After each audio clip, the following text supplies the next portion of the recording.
Chavez was an activist that learned from other migrant workers and families. He did not attend school beyond the 8th grade. He lacked confidence when he began first speaking as a persuasive speaker to unify migrant workers. However, he believed and recognized that an effective public speaking was better, ought to be a person that was not educated. He unified these migrant workers in groups, beginning in groups by tens and growing up throughout the years. He learned through observation of others and through practice.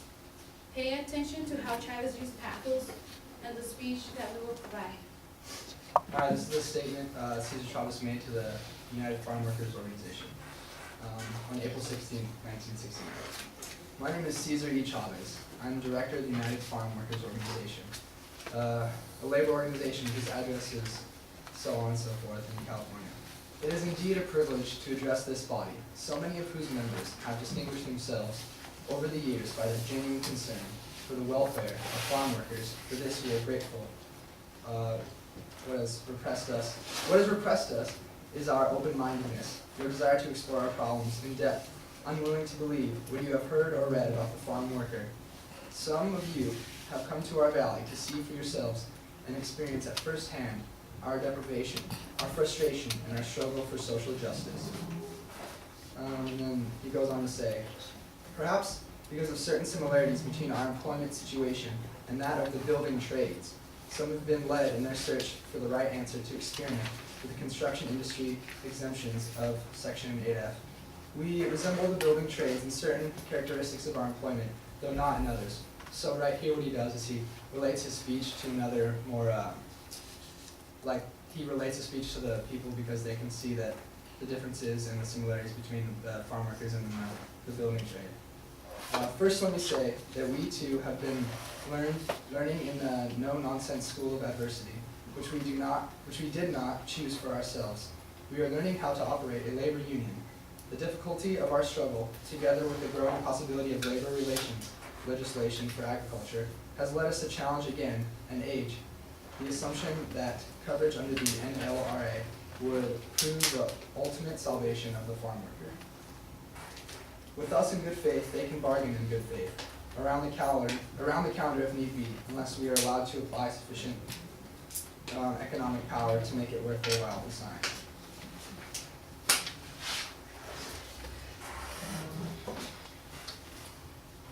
Union security is most essential in an industry like agriculture, which is marked by seasonal and casual employment, and where a workforce can build up from a few hundred to several thousand in a few short days, and just as quick disappear.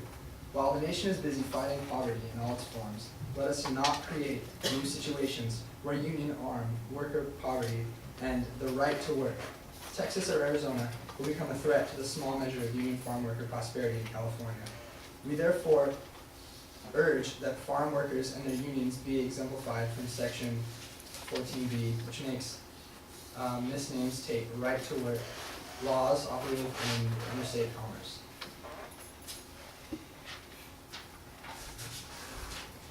United States of America, the permanent home, they come here to earn American dollars to spend in Mexico, where the cost of living is lower.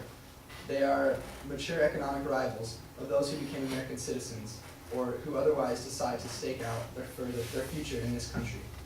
In abolishing the Brace Corps program, Congress, but Scott Tisnik not kill it in the program lives in the annual parade of thousands of illegals and green cards across the United States-Mexico border.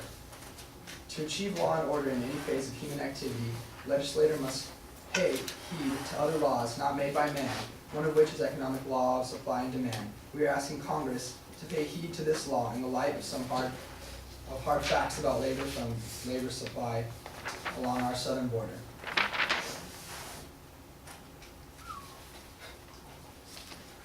He began by organizing, and unifying and beginning new reforms. In 1927 through 1993, American agrarian labor leader Yuma Ariza and a migrant worker, he became involved in 1952 in the self-called community service organization in California, working among Mexicans and Mexican Americans from 1858 to 1962.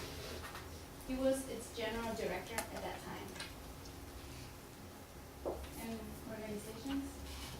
He formed the United Farm Workers Organization Committee of the AFL-CIO. These were some of the important days throughout his life that he challenged, and to be exact, it was about 30 years. On September 16, 1965, Chavez Unified joins and strikes against the grape owners. In 1973, Chavez organizes the UFW, or Unified Farm Workers of America, and new boycotts began when the grape growers failed to renew contract. On November 12, 1990, Mexican President Salinas de Gortari awarded Chavez the Aguila Azteca, the highest civilian award. On August 8, 1994, President Bill Clinton awarded the U.S. Medal of Freedom posthumously to Chavez. On September 2, 1994, Governor Pat Wilson signs the Cesar Chavez Holiday Bill, designating March 21 as a state holiday. And these are some images. Yeah, these are some images of Cesar Chavez, who's obviously a farm workers' rights advocate, and here's some pictures of him speaking and stuff. And he really fought for Mexican American citizens, and so they can get the same rights in the farm industry as other people.